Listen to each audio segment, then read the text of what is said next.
Hey everybody, Quantum here, and in this video I have some more gameplay showing Amber Steel versus Emerald Steel for the new format in Reign of Jafar. We are both using Beyond the Horizon. My Amber Steel deck is a song deck, but it's definitely not built traditionally. It's an adaptation of a list I found last format, or saw somebody playing last format and was really intrigued by it. Since then, I've cut the look at this family because Beyond the Horizon just replaces it, in my opinion. But I'll be doing an updated member video on the deck profile, and then I'll probably release it to the public come the release of Reign of Jafar. Regardless, in this video, what I want to discuss is just how important it is to make the correct plays. It's no secret, if you've watched my videos before, I've said many times, I'm not an Amber Steel song player, but honestly, I may be converted to one and I may be forced to practice this deck because the deck looks very, very strong. And what you're going to see here is my opponent's going to be on the play, we're going to be on the draw. We played another match, which is on the channel. I was able to come out ahead on that one and win. And this is another game where we played and my opponent was on the play. So turn one, they go ink and pass. We're both, I think, on basically just 4-1 drops, right? He's on his Diablos as the Emerald player. I'm on the Cinderella. So I do see Cinderella. Unfortunately, he does drop the Ursula Deceiver, and he is able to rip or decide to rip either Beyond the Horizon or the Along Came Zeus. So here, the thinking and the combination for me is simply the You Have Forgotten Me is a great follow-up play to Beyond the Horizon, because if I sing Beyond the Horizon, I have all my ink available. I can hopefully You Have Forgotten Me and make my opponent discard 2 out of the 3 cards they just drew, meaning they're going to be on 1 card. So they take the Zeus, which leads me to believe that they might have like a Diablo play set up that they're going to go for, but they're a little ways away from it, right? They're going to be able to play a Diablo on 3, but not necessarily have it exerted, which means I could get some value off of the Beyond the Horizon, because the other thing, as always, you can see how much of a limiting factor Diablo is. If they do establish an exerted Diablo and I Beyond the Horizon, they're going to draw 6, because I draw 3, then they draw 3 if I opt for them to draw off Beyond the Horizon. Then they draw another 3 because I drew 3, right? So Diablo and Prince John are basically just natural counters while also being able to play Beyond the Horizon. So here on turn 2, I dropped the Troubadour. I also have the Ursula, or did have an Ursula in my hand that I could have deployed, but I opted for this one just because the resist +1. I quest with the Cinderella, thinking that is relatively safe. The opponent's going to go ahead and ink a Sudden Chill and drop an Ursula, Deceiver of All. So being on the play, this is the blowout line for Emerald Steel discard, right? They inked a Sudden Chill, which leads me to believe they have another one, right, with a Prince John follow-up, because if they go drop Prince John, sing Sudden Chill, I discard 2, they draw 2. Right, and then the Prince John is a natural counter to Beyond the Horizon, because if I discard anything with Beyond the Horizon, they will draw off of that discard with a Prince John up. I draw an Amari here. Honestly, I should just be inking the You Have Forgotten Me, because, actually, no, I should keep it because they're on low cards here too. We're going to drop an Aerial. No other turn 3 play. Aerial is fine. I end up taking the World's Greatest Criminal Mind here because just thin out the deck a little bit, put these other ones to the bottom. The World's Greatest Criminal Mind is good in this matchup because it deals with the Pete, right? The Space Pirate Pete, the Emerald Steel Dual Ink combo 5/5 body that prevents you from singing when it's exerted, as well as giving resist +1 to all your pirates. So here I'm going to say sing Beyond the Horizon with the Cinderella and the Troubadour, and this is the power of this card, guys. I'm on the draw, right? And I'm on turn 3 able to sing Beyond the Horizon. Right, there goes the second Sudden Chill, a Storm Rage. So they had Storm and Sudden Chill to deal with anything my board was going to establish with that Ursula Deceiver of All, and then 2 Prince Johns. So this opponent had the perfect curve for Emerald Steel discard, and we just blew them out with this card, with this combo, right? But my lack of experience here is going to show. So I pass it over to them. I do have the You Have Forgotten Me and the Bare Necessities as follow-up. They draw into their third Sudden Chill, which is crazy, and I have all actions in my hand, right? So the Pete here, the draw into the Pete and the Sudden Chill actually don't necessarily blow me out, but definitely hurt me a little bit. We're both on 1 card. They Incomorph and pass turn, so I end up keeping another Beyond the Horizon, which I cannot play this turn, and this is where I make a critical mistake. I draw a Cinderella here, and I don't think through my lines properly, and I'm just like, oh yeah, of course, use the Troubadour to take out the Ursula Deceiver of All along with the Ariel. When in hindsight, I should have used the Cinderella because I needed to keep this Troubadour protected. Um, and the small Ursula can take out my Ariel, so that gets rid of one singer. The Pete can take out the Troubadour, which gets rid of my second singer, and I just have singer 6 on board now with the double Cinderella. So do you guys see where the misplay is? I should have opted to sacrifice my Cinderella since I'm going to lose one of my characters anyways. I would have been way better off losing the Cinderella on my own terms by crashing it instead of them crashing their Pete into my Troubadour because I need the singer 7. So this is again just inexperience as a song player on my end. This right here is what causes me to fall behind in this matchup. So despite having an explosive start, I could have definitely capitalized off of it right this turn, Sing Beyond the Horizon, only target myself to discard and draw, leave my opponent with only one card in hand, and just go from there.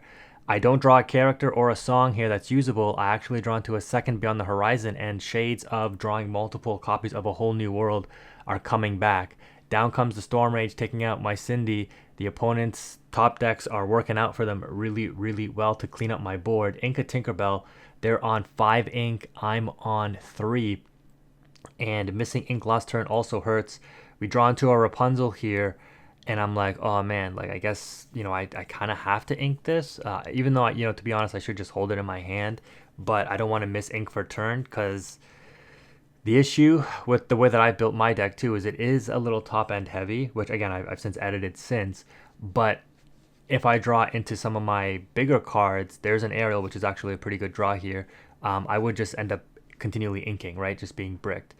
The lore gain is very limited on the opponent's end, so I might have a chance to kind of come back a little bit. Here we see 2 Cinderellas, another Namari going to the bottom of the deck. We get a World's Greatest, which is just ink.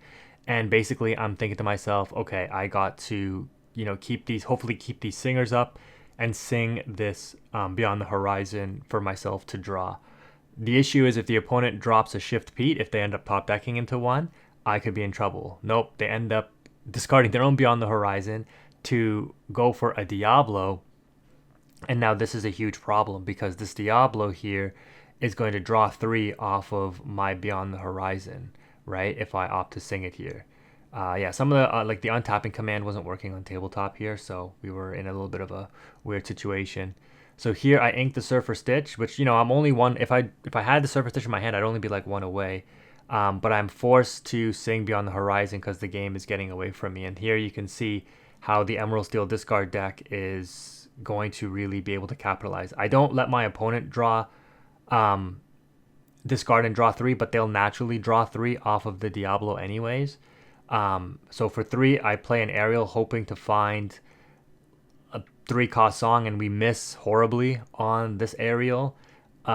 So, finding a Storm Rage would have been the ideal thing there. I think we're just double checking the wording of Beyond the Horizon. So I wouldn't make my opponent, because they discarded their whole hand for the Diablo. So I think my friend and I are explaining here. So they draw when I draw for turn, right? So they'd have 1 card in hand. Then I would sing Beyond the Horizon. I would say, you don't discard, only I discard and draw. I draw 3, which means they draw 3, which means they should have 4 cards in hand at the end of my turn, and then they would draw for their turn, meaning they'd be at 5 cards. So I drop Ariel here. I'm developing a board back, but missing on a song here really hurts. I don't think I was on Strength of a Raging Fire in this build, which I, again, since have put in to the deck. But yeah, seeing a Strength or a Storm Rage there would have been really helpful to take care of the Diablo. We're going to drop a Pete here, though, to just slow the opponent down. We don't want to be hit with like Bruno's, anything to like just slow us down. We need to keep these singers on board and hope to get out of the situation. They also have a Muses, but I mean, if they want a Muses bounce an Ariel, that's not a big deal. They're probably just going to crash their stuff in here. It depends. If they have a Space Pirate, we're kind of, yeah, there's a Space Pirate. And this is the card that really hurts, right? And we've already gone through 2 of our World's Greatest Criminal Mind, which is the card we need to answer this Pete here. So the Pete's going to come in on the shift, take out the Ariel. Because it's exerted when it challenges, it only takes 1 damage and not 2 from the Ariel. and then the Diablo can take out the Cindy while taking 1 damage itself, and then they can continue to quest here with the Ursula if they want. They're not really at risk of losing it. But yeah, we're in a really bad situation. The opponent has 4 cards in hand. We have 1. And you can see how the Beyond the Horizon backfired, all because I misplayed. I lost the game. You guys see how critical it is to make sure that you execute your plays correctly and you think through your lines. I needed to keep that Troubadour readied and sacrifice my Cinderella because I drew Cinderella for turn, meaning that I could maintain Singer 7. But because I didn't do that and I top decked the second Beyond the Horizon, which kind of cost me to brick, I'm in this situation. Down comes, off the top comes my 4th Beyond the Horizon. But again, the Diablo here hurts a lot. So I'm going to have to hard cast it because of the Pete. And this is the counter to Steel Song, right? If I make them discard their 4 to draw 3, they're going to draw another 3, which means they're going to, yeah, and this is where I say, oh yeah, I don't want you to have 7. I'll have you draw like for the 6 instead. And he's like, oh, I don't really remember what I drew there. But it doesn't matter. Like the game is over. I've already lost. So it's going to be like nearly impossible to come back, especially since on this version of Emerald Steel, he's on more aggressive discard with like multiple Lucifers. So the Beyond the Horizon follow like on the clapback on his turn. If he does have the Lucifer, he makes me discard 2 potentially, or 1, because I do play a lot of songs, obviously, with actions.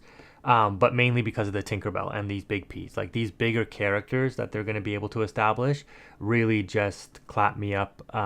We play big characters, too. We play the Shift Cindy, Stout-Hearted, the Surfer Stitch, the Ariel, and those things can do a lot of work, but in the end, like, the opponent is just too far ahead. Not seeing the songs needed to take out the Diablo here just hurt a lot. So yeah, because we didn't know what happened, he's like, I'll just put back my cards and draw 6, right? Because they're going to draw 3 for Beyond the Horizon, then draw 3 again off the Diablo.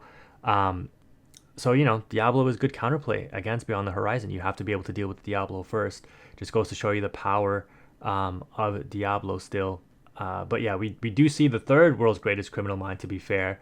But we're going to have to hard cast it. And the opponent, even though the lore counter is glitched here, I think they're on 9. So they're going to be able to go up quite high. And, it's not even going to matter because down comes Ursula. And they're going to be able to rip the World's Greatest. And at this point, I'm just like, yeah, that's just GG. So I end up scooping. He shows me what he's got. He had double strength to clean up my board too. So 1 misplay ended up costing me that game. I may not have won, but I definitely could have made the match a lot closer and much more competitive if I did play the right way. Just goes to show you how important it is to make sure that you recognize your misplays and you don't make them again. Think through your lines, make sure you make the correct play. And yes, Beyond the Horizon is an insane card. Anyway, that's going to wrap it up for this video. If you made it this far, thank you for watching. Quantum is out.